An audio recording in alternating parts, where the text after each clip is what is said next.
नमस्कार दोस्तों, स्वागत है आपका मेरे चैनल पे। दोस्तों आज हम बात करेंगे इंडियन एमएमआरसीए के लिए बोइंग के द्वारा ऑफर किए जा रहे फाइटर जेट के ऊपर और इसके स्कोप के ऊपर। कौन कौन से फाइटर जेट यह ऑफर कर रहा है, कौन सा नया फाइटर जेट अभी यह ऑफर कर रहा है और इसके लेने से दोस्तों फायदा क्या होगा, तो इसी के ऊपर बात करेंगे। चलिए दोस्तों शुरू करते हैं। तो दोस्तों आपको बता दें, इंडिया ने अभी एमएमआरसीए के लिए 114 फाइटर जेट लेने का फैसला अभी तक किया नहीं है, लेकिन बोइंग की तरफ से जो उसे ऑफर दिया जा रहा है वो माना जा सकता है कि F-18 सुपर हॉर्नेट ब्लॉक 3 जो है वो इंडियन नेवी के लिए है और F-15EX जो कि लेटेस्ट वर्जन है वो इंडियन एयरफोर्स की रिक्वायरमेंट को पूरा कर सकता है। और एक वेबसाइट के हिसाब से अगर देखा जाए दोस्तों, तो बोइंग को जल्दी ही एक रिक्वेस्ट लेटर मिल सकता है, एक रिक्वेस्टेड लाइसेंस मिल सकता है, ताकि वह फॉर्मली अपने F-15EX को इंडियन एयरफोर्स को मार्केट करे और इसकी घोषणा कभी भी हो सकती है। और दोस्तों फरवरी के अंदर यह पहली बार रिवील हुआ था कि अब बोइंग जो है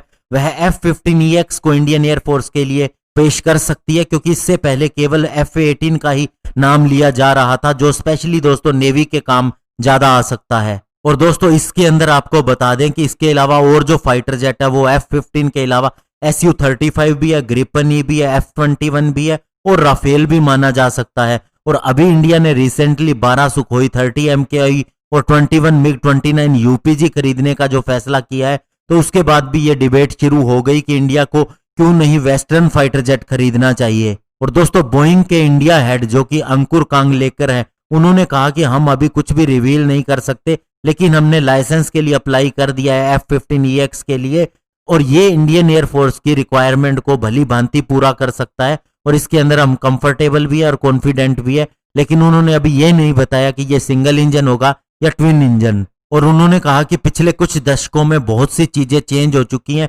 स्पेशली टेक्नोलॉजी के अंदर, इसलिए ये वे पहले रिक्वायरमेंट देखेंगे और उसके बाद कोई फैसला लेंगे, बात कहेंगे। और उन्होंने कहा कि ये अब डील ऐसे समय में पहुंच गई है जब इंडिया और अमेरिका एक दूसरे के बहुत ही क्लोज हैं और स्पेशली चाइना को देखते हुए इंडिया की रिक्वायरमेंट भी और अमेरिका ने भी अपने 2 फाइटर एयरक्राफ्ट साउथ चाइना सी के अंदर लगा दिए हैं। हालांकि दोस्तों पहले राफेल जो है वो जीत चुका है बोइंग F-18 से, अगर एमएमआरसीए की पुराने कॉन्टेस्ट की बात करें। लेकिन दोस्तों अभी 36 राफेल फाइटर जेट चूंकि खरीदे जा चुके हैं, ऐसे में अब अगर कोई नई डील होती है तो F-15EX का भी ऑप्शन बनता है और इसके पास नई कैपेबिलिटीज भी बताई जाती हैं। और दोस्तों सूत्र ये भी बताते हैं कि अभी बहुत सी बड़ी बातें भी आएंगी F-15EX फाइटर जेट की, जो राफेल के अंदर नहीं है या अन्य फाइटर जेट के अंदर नहीं है, लेकिन अभी किसी भी तरह से खुलासा करने से मना किया गया है। अभी वे केवल रिक्वायरमेंट देख रहे हैं इंडियन एयरफोर्स की। और दोस्तों आपको बता दें, फरवरी 2019 के अंदर बोइंग ने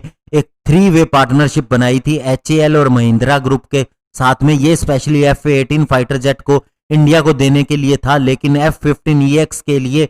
ये बात आगे जाएगी या नहीं, इसके ऊपर कांगलेकर ने कहा कि ये इंडियन एयरफोर्स की रिक्वायरमेंट के हिसाब से हम नया केस रखेंगे। अभी नेवी के ऊपर भी हम फोकस कर रहे हैं, क्योंकि F-18 जो फाइटर जेट है ये हालांकि राफेल को बेनिफिट बताया जाता है कि फायदा ज्यादा मिलेगा क्योंकि राफेल इंडियन एयरफोर्स खरीद चुकी है, लेकिन फिर भी कुछ एक ऐसे एडवांटेज हैं F-18 के साथ में जो आगे एयरफोर्स को भी मिल सकते हैं और इसीलिए वे अपना दावा F-15EX के लिए भी पेश करने जा रहे हैं। और दोस्तों ज्यादा बात F-18 के लिए हो रही है इंडियन नेवी के साथ में बोइंग की। और अभी दोस्तों फरवरी के अंदर इन्होंने ये भी कहा था कि हम अपने F-18 को एक स्काई जंप के लिए भी तैयार करवा सकते हैं इंडिया के अंदर, जिससे ये पता चले कि ये इंडिया के अभी के एयरक्राफ्ट कैरियर और आने वाले एयरक्राफ्ट कैरियर के साथ कंपैटिबल होता है या नहीं। तो दोस्तों अंत में इसका कहने का मतलब ये है कि अब इंडिया के पास ऑप्शन तो बहुत है, ये इंडिया को देखना है कि कौन सा फाइटर जेट वह चूज करता है।